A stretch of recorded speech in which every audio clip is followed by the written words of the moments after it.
Hey, it's Tony Brueski, and this is our week in review over the weekend, taking a look back at some of the most compelling conversations and stories that we've covered for you of the last week. Brand new episodes back Monday morning, bright and early, 5 a.m. here on the podcast.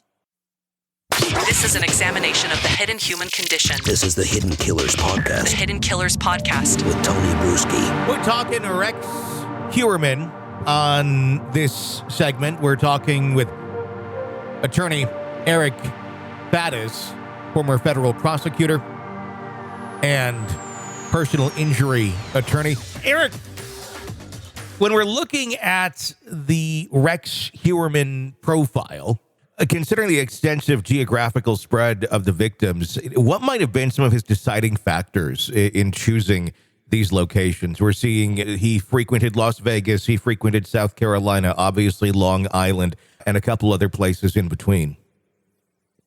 Yeah, in some of the reports that I'm reading, it looks like the allegation is that he committed a lot of these murders at his home while his family was not there. Yeah. It's my understanding he also has a timeshare or some sort of residence in Las Vegas, and he may have had two of them at some point. And so I'm wondering if he chose these locations. Long Island is home base for him. He knows the lay of the land there. Vegas is notorious for sex work. And so I'm wondering if he picked these locations, set up shop, got his residence there, a place where he could actually carry out these gruesome acts, allegedly, and not have anyone looking over his shoulder and be able to control that environment. And it looks like that is what he did, according to law enforcement authorities. The family hasn't really said a whole lot other than the wife has decided to get a divorce. Good for her. And a lot of people looking at this family going, how did you not know? Kerry Rawson, whose father was BTK, spoke about that and said it's a lot easier than you think for someone to be doing these sort of things right underneath your nose. Have you ever dealt with that with a client or a situation where the family was completely oblivious to things that otherwise, maybe looking back in hindsight, there were some red flags, but when you're in that situation, just too close to really see it? Oh, sure. I don't want to get into too many details of client stuff, but generally speaking, it's easy for family members to look through rose-colored glasses at their loved one and say, oh, gosh, little Johnny could never have done anything like this. He's not capable of. And then I'm reading the evidence log and I'm saying, yikes, there's weapons and masks and everything else in here. You sure he's such a saint? I think that there's just a natural bias that everyone has in favor of their loved ones, people they know, people they care about, that, oh, they could never do this.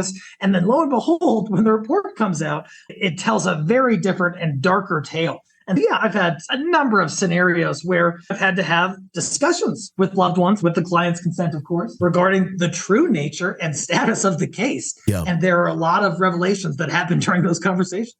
Are there ever situations, and I'm not implicating that this family should be looked at or charged with anything. Obviously, due diligence should be done to see how much anyone knew.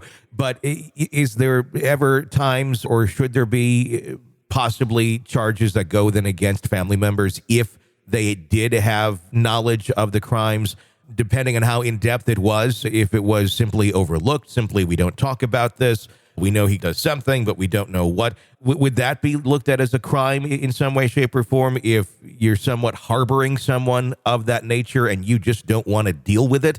Or are there protections in place for individuals where they're victims of abuse, essentially, and they didn't know what to do because of the situation they found themselves in? Sure. And specific laws vary by jurisdictions. But what comes to mind is, gosh, I forget the name now, but there was a recent school shooter who was really acting out in school. There were red flags for the school, and they told the family, and the family brushed it off, allegedly. And in fact, I believe one of the family members, the father, I think, even provided a firearm to the eventual school shooter. And ultimately, those parents were charged with crimes as well as the school shooter for being essentially accomplices, for being complicit in what happened, and for providing some sort of meaningful assistance in those horrendous acts. And so I think it's really a fine line in terms of what did the family member know? What assistance did they provide, if any, to either help carry out the act or possibly help cover it up? These are all questions local prosecutors have to go over with a fine-tooth comb and make judgment calls in terms of who needs to be held culpable for these egregious things that happen in our society. and it certainly wouldn't be unprecedented for a family member to be charged because they had knowledge, they perhaps provided assistance, they did not prevent some tragedy, and that's becoming, I think, even a bigger trend more recently. There's that fine line. There's ignorance, and then there is, I guess, intentional ignorance. Is that what they really have to determine when deciding if they want to prosecute someone who was that close to someone who maybe did aid but didn't really know the true nature of what they were aiding in?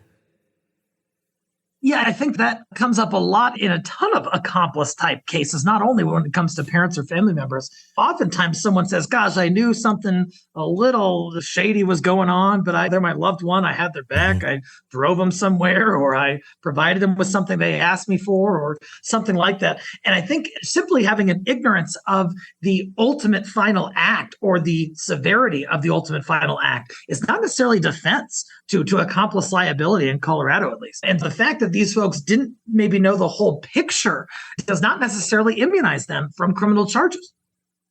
I always find it interesting to hear what did the suspect, what did the person with the crimes alleged against him say when they were caught. Heuerman allegedly said, "Is it in the news?" at the time of his arrest. What do you think that says about him, the case in general? Does it say something about him? Does it say something about our culture? I think that there are a lot of questions that can be asked. But I think anyone hearing that would say, gosh, that's not what I expect a completely innocent person who was framed to say. Sure. You'd expect the person to say, what in the world are you talking about? I have no knowledge of this.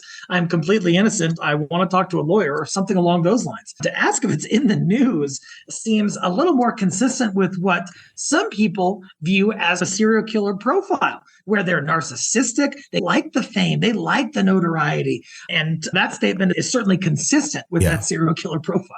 This is an examination of the hidden human condition. This is the Hidden Killers Podcast with Tony Brueski.